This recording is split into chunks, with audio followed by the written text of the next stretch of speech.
नमस्कार। तो आज बात करते हैं भारत के एक बहुत बड़े कानूनी बदलाव की।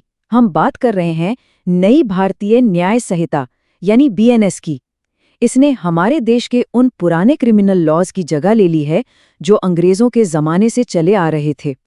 तो सवाल ये है कि आखिर इस बड़े कानूनी बदलाव का हम पर, एक आम नागरिक पर क्या असर पड़ेगा और इसे समझना इतना जरूरी क्यों है? आइए मिलकर इसी सवाल का जवाब ढूंढते हैं। तो आज हम क्या क्या देखने वाले हैं? सबसे पहले तो ये नया कानून है क्या, फिर समझेंगे इसकी बुनियाद क्या है।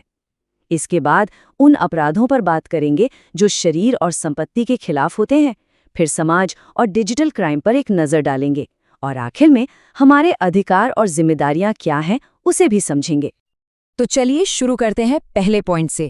ये जो भारतीय न्याय संहिता 2023 है, जिसे हम शॉर्ट में बीएनएस कह रहे हैं, वो अब पूरे देश का मेन क्रिमिनल लॉ बन गया है। और हाँ, ये 1 जुलाई 2024 से जम्मू कश्मीर समेत पूरे भारत में लागू हो चुका है। अच्छा, अब किसी भी कानून को समझने के लिए ना सबसे पहले उसके बेसिक्स को पकड़ना जरूरी है। आप कह सकते हैं कि ये इस नए कानून की डिक्शनरी और ग्रामर सीखने जैसा है। अगर ये समझ आ गया तो आगे सब कुछ आसान हो जाएगा। तो पहला और सबसे मजेदार नियम है इसका दायरा। मतलब ये कानून कहाँ कहाँ लागू होता है। सीधी सी बात है, अगर कोई भी क्राइम भारत की जमीन पर या फिर भारत के किसी जहाज या प्लेन पर होता है तो भाई बीएनएस ही लगेगा। इससे कोई फर्क नहीं पड़ता कि क्राइम करने वाला किस देश का नागरिक है। और बात सिर्फ देश के अंदर की नहीं है, इस कानून के हाथ देश की सीमाओं के पार भी जाते हैं। मतलब अगर कोई भारतीय नागरिक विदेश में जाकर कोई ऐसा अपराध करता है जिससे भारत के हितों को नुकसान पहुंचे, तो उस पर भी बीएनएस के तहत यही केस चलेगा। याद है हमने डिक्शनरी की बात की थी? बीएनएस का जो चैप्टर 2 है वो बिल्कुल वही है। ये इस कानून की ऑफिशियल डिक्शनरी है। इसमें वो सारे जरूरी शब्द डिफाइन किए गए हैं जो बार बार पूरे कानून में इस्तेमाल होते हैं।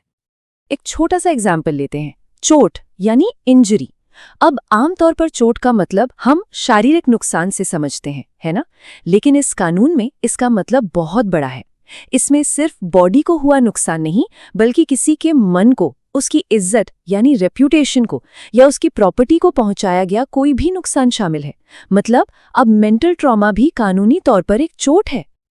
चलिए अब बात करते हैं उन अपराधों की जिनका सीधा ताल्लुक आम लोगों की जान और माल की सुरक्षा से है। यहाँ 2 शब्द हैं जिनमें अक्सर लोग कंफ्यूज हो जाते हैं, कल्पेबल होमिसाइड और मर्डर। देखिए, इन दोनों में जो सबसे बड़ा फर्क है वो है इरादे का, इंटेंशन का। अगर किसी की जान लेने का काम मारने के पक्के इरादे से किया गया हो तो वो मर्डर है।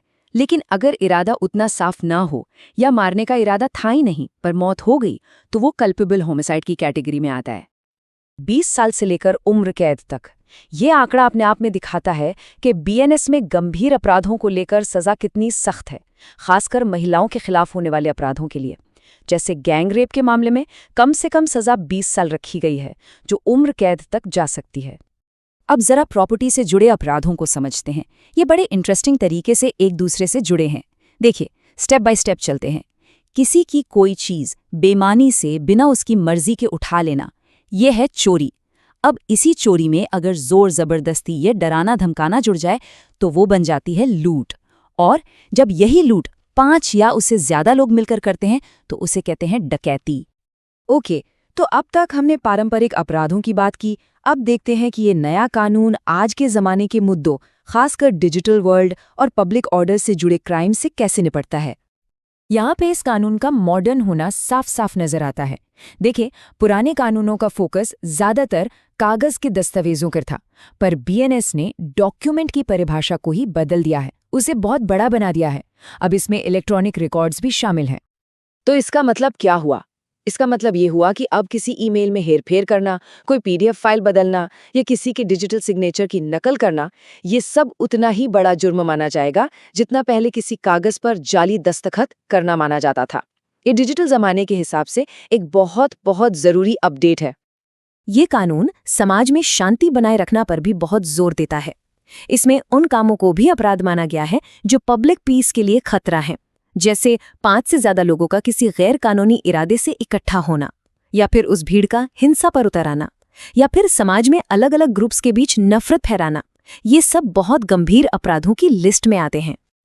तो अब हम आखिरी हिस्से पर आते हैं और ये समझना बहुत ज़रूरी है कि बीएनएस सिर्फ अपराधों और सज़ाओं की एक लिस्ट नहीं है।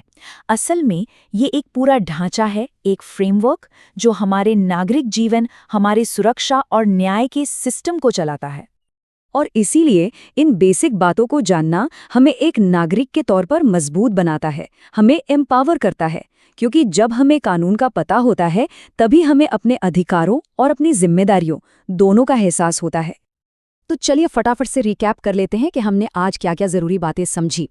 पहली बात, बीएनएस अब पूरे भारत का नया और मॉडर्न क्रिमिनल कोड है। दूसरी, ये भारतीय नागरिकों पर देश के बाहर भी लागू हो सकता है। तीसरी, चोट और डॉक्यूमेंट जैसे शब्दों का मतलब अब ज्यादा बड़ा और मॉडर्न हो गया है। महिलाओं के खिलाफ अपराधों के लिए सजा बहुत सख्त है। और आखिर में, डिजिटल दुनिया के अपराधों को अब साफ साफ डिफाइन किया गया है।